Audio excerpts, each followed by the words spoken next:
Hi hello ಎಲ್ಲರಿಗೂ ನಮಸ್ಕಾರ and welcome to our channel Sangeetha Manjunath. ಇವತ್ತು ನಾನು ತೋರಿಸ್ತಾ ಇರೋದು ಮನೆಯಲ್ಲೇ ಈಸಿಯಾಗಿ ಯಾವುದೇ ಕೆಮಿಕಲ್ಸ್ ಇಲ್ಲದೇ ಹೋಮ್ ಮೇಡ್ ಸೋಪ್ ಮಾಡೋದನ್ನು ಹೇಳ್ಕೊಡ್ತೀನಿ. ಎಲ್ಲ ಸ್ಕಿನ್ ಟೈಪ್ ಅವರು ಕೂಡ ಇದನ್ನು ಯೂಸ್ ಮಾಡ್ಬೋದು. ಮತ್ತು ಬನ್ನಿ ಇದನ್ನು ಹೆಂಗೆ ಮಾಡೋದು ಅಂತ ನೋಡ್ಕೊಳ್ಳೋಣ. ನಾವು ಇದಕ್ಕೆ ತಗೊಂಡಿರುವಂಥದ್ದು ಪಾರಿಜಾತ ಎಲೆ, ಪಾರಿಜಾತ ಹೂವು, ವಿಟಮಿನ್ ಕ್ಯಾಪ್ಸೂಲ್ಗಳು ಮತ್ತು ಬೇವಿನ ಎಲೆಗಳು. ಮೊದಲನೇದಾಗಿ ಸೋಪ್ ಬೇಸ್ ಅಂತ ಸಿಗುತ್ತೆ, ಯಾವುದೇ ಅಂಗಡಿಯಲ್ಲಾದರೂ ಸೋಪ್ ಬೇಸ್ ಅಂದರೆ ಕೊಡ್ತಾರೆ. ಸೋಪ್ ಬೇಸ್ನ ತೊಗೊಂಡು ಚೆನ್ನಾಗಿ ಪೀಸ್ನ ಮಾಡಿಕೊಂಡು ಸಣ್ಣದಾಗಿ ಪೀಸ್ನ ಮಾಡಿಕೊಂಡು ಡಬಲ್ ಬಾಯ್ಲರ್ನ ಹೆಂಗೆ ಮಾಡ್ತೀವಿ ಅದೇ ಥರ ಇದನ್ನು ಮೆಲ್ಟ್ ಮಾಡ್ಕೋಬೇಕು. ಫುಲ್ ಲಿಕ್ವಿಡ್ ಆಗಿ ಇದನ್ನು ಮೆಲ್ಟ್ ಮಾಡಬೇಕಿದ್ರೇ ನಾವು ಪಕ್ಕದಲ್ಲಿ ಪಾರಿಜಾತ ಹೂವು ಎಲೆ ಮತ್ತು ಬೇವಿನ ಎಲೆ ಇದನ್ನು ಮಿಕ್ಸಿ ಮಾಡ್ಕೊಳ್ಳೋಣ. ಅದನ್ನು ಎಲ್ಲ ನೋಡಿ ನಾವು ಮಿಕ್ಸಿ ಮಾಡಿಕೊಂಡು ಸೋಪ್ ಬೇಸಿಗೆ ಸೋಸ್ಕೊಂಡಿದ್ದೀವಿ. ನಾವು ಬೇಕಿದ್ದರೆ ಇದಕ್ಕೆ ಅಲೋವೆರಾ ಕೂಡ ಹಾಕೋಬಹುದು ಆ್ಯಂಡ್ ತುಳಸಿ ಎಲೆ ಕೂಡ ಹಾಕೋಬಹುದು. ಇದು ಜಾಸ್ತಿ ಕೂಡ ಕಲಿಸಬಾರ್ದು, ನೊರೆ ಬರೋಕ್ಕೆ ಶುರು ಆಗಿಬಿಡತ್ತೆ. ಅದಕ್ಕೆ ಎಷ್ಟು ಬೇಕಷ್ಟೇ ಕಲಿಸ್ಕೊಬೇಕು. ಆಮೇಲೆ ಇದಕ್ಕೆ ನಾವು ಮನೆಯಲ್ಲೇ ತಯಾರಿಸ್ಕೊಂಡಿರುವಂತಹ ಎಲ್ಲ ಬೇಳೆಗಳ ಪೌಡರ್, ಇದು ತುಂಬ ಯೂಸ್ಫುಲ್ಲು, ನನಗಂತೂ ತುಂಬ ಯೂಸ್ಫುಲ್ ಆಗಿದೆ.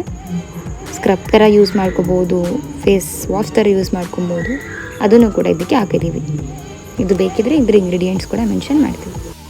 ನಂತರ ನಾವು ಇದಕ್ಕೆ ಮನೇಲಿ ಕುಟ್ಟಿ ಪುಡಿ ಮಾಡಿರೋಂತಹ ಅರಿಶಿನನ್ನು ಕೂಡ ಯೂಸ್ ಮಾಡ್ಕೊಳ್ತಾ ಇದ್ದೀವಿ. ಆಮೇಲೆ ಮುಲ್ತಾನಿ ಮಿಟ್ಟಿ ಗೊತ್ತಲ್ವ, ಮುಲ್ತಾನಿ ಮಿಟ್ಟಿ ಕೂಡ ಹಾಕ್ಕೊಳ್ತಾ ಇದ್ದೀವಿ. ನೆಕ್ಸ್ಟ್ ಇದನ್ನು ಚೆನ್ನಾಗಿ ಲಂಪ್ಸ್ ಇಲ್ಲದೆ ನಾವು ಮಿಕ್ಸ್ ಮಾಡ್ಕೋಬೇಕು. ಬಟ್ ಹೆಂಗೇನೆಂದರೆ ಇದನ್ನು ಯಾವುದೇ ರೀತಿ ನೊರೆಗಳು ಬರದೇ ಇರೋಂತಹ ನಾವು ಮಿಕ್ಸ್ ಮಾಡ್ಕೋಬೇಕು. ಯಾಕಂದರೆ ನೊರೆ ಬಂದುಬಿಟ್ರೆ ಅದು ಸೋಪ್ ಆಕಾರದಲ್ಲಿ ಬಂದಾಗ ನೊರೆ ಹಂಗೆ ಉಳ್ಕೊಂಡ್ಬಿಡುತ್ತೆ. ದೆನ್ ನಾವು ನೋಡಿ ಇದಕ್ಕೆ ವಿಟಮಿನ್ ಕ್ಯಾಪ್ಸೂಲ್ ಅಂದರೆ ವಿಟಮಿನ್ ಇ ಕ್ಯಾಪ್ಸೂಲ್ನ ಯೂಸ್ ಮಾಡಿದ್ದೀವಿ. ಅದು ಫೇಸ್ಗೆ ಎಷ್ಟು ಒಳ್ಳೆಯದು ಅನ್ನೋದು ನಮ್ಮ ಹುಡುಗಿರಿಗೆ ಚೆನ್ನಾಗಿ ಗೊತ್ತಿರುತ್ತೆ.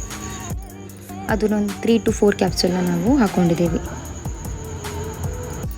ಆ್ಯಂಡ್ ನಾವು ಇದಕ್ಕೆ ಚೂರು ಗ್ಲಿಸರಿನ್ ಕೂಡ ಆ್ಯಡ್ ಮಾಡ್ಕೊಂಡಿದ್ದೀವಿ. ನಮ್ಮ ಸೋಪ್ ರೆಡಿ ಆಗಿದೆ ನೋಡಿ. ನಾವು ಈ ಥರ ಮೌಲ್ಡ್ ತೊಗೊಂಡಿದ್ದೀವಿ. ಈ ಥರ ಮೌಲ್ಡ್ ಇಲ್ಲ ಅಂದರೆ 1 ಕಪ್ ತೊಗೊಳ್ಬೋದು.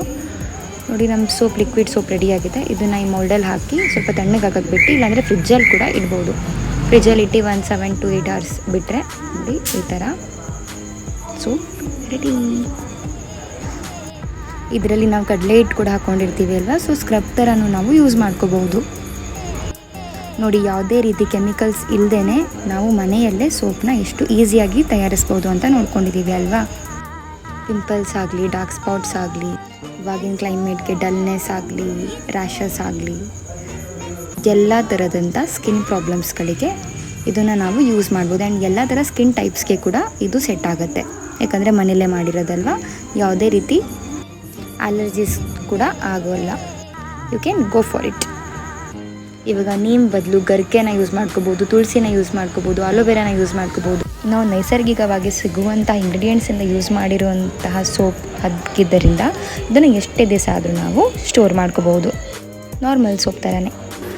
ಪ್ಲೀಸ್ ಎಲ್ಲರೂ ಲೈಕ್ ಮಾಡಿ, ಸಬ್ಸ್ಕ್ರೈಬ್ ಮಾಡಿ, ಶೇರ್ ಮಾಡಿ ಹಾಗೂ ಕಮೆಂಟ್ ಮಾಡಿ. Thank you.